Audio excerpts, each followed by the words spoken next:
Shalom, selamat pagi, selamat siang, selamat malam Bapak Ibu sekalian yang mendengarkan renungan ini. Saya menyapa saudara sekalian, kiranya anugerah Tuhan senantiasa menyertai kehidupan kita. Selamat datang dan bergabung dalam pelayanan renungan-renungan singkat dari Spartan Ministry Channel YouTube. Silakan boleh subscribe channel ini, memberikan like, kemudian sharingan ke orang lain, dan juga memberikan komentar atau pertanyaan.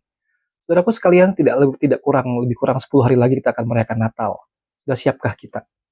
Minggu lalu kita sudah membahas tema tentang Natal dari Taman Eden. Apakah kita sudah mendapatkan inti daripada berita Natal itu? Dalam masa Advent ini kita akan melanjutkan pembahasan kita, dan hari ini kita akan merenungkan tema tentang Natal dari medan perang. Apakah itu? Mari kita berdoa terlebih dahulu.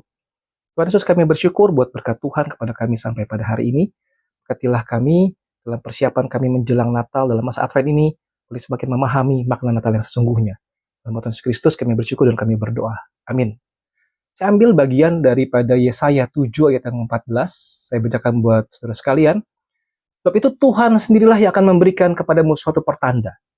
Sesungguhnya seorang perempuan muda mengandung akan melahirkan seorang anak laki-laki dan ia akan menamakan dia Immanuel.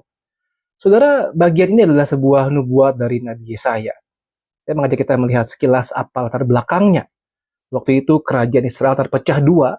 Sebelah timur itu adalah Israel dan sebelah utara adalah Yehuda. Dan di sebelah utara Yehuda dipimpin seorang raja yang bernama Raja Ahaz. Siapakah Ahaz?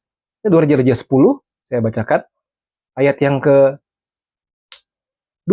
Ahaz berumur 20 tahun pada waktu ia menjadi raja dan 16 tahun lamanya ia memerintah di Yerusalem. Ia tidak melakukan apa yang benar di mata Tuhan, Allahnya, seperti Daud bapa leluhurnya. Ia hidup menurut kelakuan Raja-Raja Israel, maka dia mempersembahkan anaknya sebagai korban dalam api. Sesuai dengan perbuatan keji bangsa-bangsa yang telah dihalau Tuhan di depan orang Israel. Mempersembahkan dan membakar korban yang begitu pengorbanan dan di atas tempat-tempat tinggi dan di bawah setiap pohon yang rimbun. Saudara, sebuah catatan yang tidak baik tentang Raja Ahaz. Kita bisa teruskan lihat di dalam 2 Raja-Raja. Saya tampilkan ayatnya, pasal 16, saudara bisa lihat di situ. Kita akan melihat secara kesimpulan, saudara ya. Ahaz itu bukan seorang raja yang baik. Dia mempersembahkan anaknya sebagai korban bakaran sesuai dengan tradisi orang-orang yang tidak mengenal Tuhan. Dia memberikan persembahan dengan cara yang tidak berkenan kepada Tuhan. Jadi Ahaz itu betul-betul raja yang bukan jadi sebuah contoh yang baik. Dia raja yang sangat tidak baik. Dan situasi pada waktu itu, saudara, Yesaya 7, 1-2, dalam zaman Ahaz bin Yotam bin Uzziah, Raja Yehuda, maka Rezin, Raja Aram, dengan Pekah bin Remalia, Raja Israel, maju ke Yerusalem untuk berperang melawan kota itu, mereka tidak dapat mengalahkannya. Diberitahukanlah kepada keluarga Daud, Aram telah berkemah di wilayah Efraim, maka hati Ahaz dan hati rakyatnya gemetar ketakutan, seperti pohon-pohon hutan bergoyang ditiup angin. Ya udah dikepung, Ahaz dikepung dalam posisi yang kalah, dan saudara di situ Ahaz gemetar ketakutan. Ahaz gemetar ketakutan. Dan disitulah Yesaya dikirim Tuhan untuk memberikan satu ketenangan bagi Ahaz. Ya, ayat yang keempat, katakanlah kepadanya, teguhkanlah hatimu, dan tinggallah tenang, janganlah takut dan janganlah hatimu kecut karena kedua puntung kayu api yang berasap ini, itu kepanasan amarah Rezin dengan Aram dan anak Remalia. Saudara, itu memberikan ketenangan kepada Ahaz. Trust God, percaya sama Tuhan, dan do nothing, jangan lakukan apa-apa. God will keep his promise to David. Tuhan akan memenuhi janjinya kepada keturunan Daud. Tapi saudara, Ahaz tidak semudah itu untuk percaya. Kemudian, Tuhan izinkan Ahaz minta tanda penyertaan Tuhan. Ayat 10-11. Tuhan melanjutkan firman-Nya kepada Ahaz, katanya, mintalah suatu pertanda dari Tuhan Allahmu, biarlah itu suatu dari dunia orang mati yang paling bawah atau suatu dari tempat tertinggi yang di atas. Minta tanda bahwa aku akan menyertai kamu.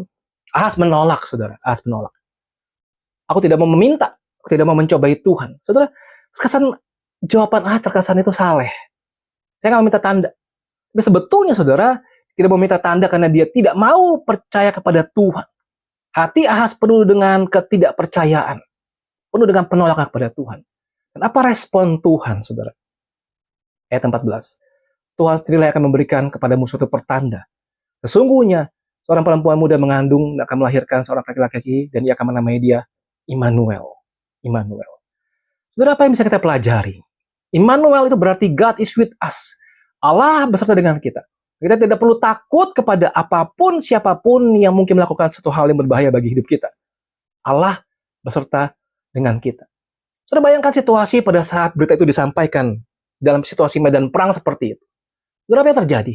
Kita melihat di situ adalah keselamatan itu selalu sudah diawali oleh Tuhan dan diterima oleh manusia itu based on faith mereka, iman mereka, bukan karena bukan karena tindakan perbuatan mereka. Lihat perbuatan Ahaz. Tidak ada satupun perbuatan dia yang pantas untuk bisa menerima anugerah keselamatan dari Tuhan. Dan Ahaz bersikap seolah-olah orang yang religius tidak mau mencobai Tuhan. Saudara, padahal sebetulnya dia tidak punya iman kepada Tuhan. Saudara, satu kebenaran tentang Allah menyertai kita, Immanuel, bisa menciptakan joy, sukacita, dan atau juga bisa menciptakan kesulitan, sorrow dalam kehidupan kita. Tergantung bagaimana cara kita hidup. Betul gak? Immanuel, Allah beserta kita. Oh, kalau kita hidupnya benar, taat kepada Tuhan, Tuhan senang dengan hidup kita, maka sepanjang hidup kita betul-betul mengalami penyertaan Tuhan. God is with us. Tapi jikalau kita tidak taat kepada Tuhan, kita menolak Tuhan, Tuhan tidak senang kepada kita, untuk kita berbicara tentang God is with us, akan jadi hal yang sangat sulit bagi kehidupan manusia. Dan Immanuel adalah janji utama daripada berita Injil. Immanuel. Dalam Kristus, Allah sudah hapuskan dosa-dosa kita. Dalam Kristus, Allah memberikan kita pembenaran. Dan kita bisa bersama dengan Tuhan. Dan Dia bersama dengan kita. Ini adalah Immanuel, saudara. Dalam Kristus, kita tidak perlu lagi berjalan di tengah-tengah ketakutan, kekhawatiran, putus asa. Tapi kita bisa berjalan dalam Kristus dengan penuh keberanian, dengan penuh sukacita, dengan penuh damai sejahtera, dan dengan penuh kekuatan dari Tuhan. Ini adalah Immanuel, saudara. Yuk kita berbicara mengenai berita Natal dari medan perang. Pertanyaan begini, saat ini kita tidak sedang mengalami peperangan secara fisik. Tapi mungkinkah jika kita renung-renungkan, kita berkata, wah hidupku itu seperti medan perang. Wah kacau sekali. Semua seolah-olah berantakan. Dan kita berkata di dalam hati kita, aku gemetar ketakutan. Aku mengalami kesusahan tidur.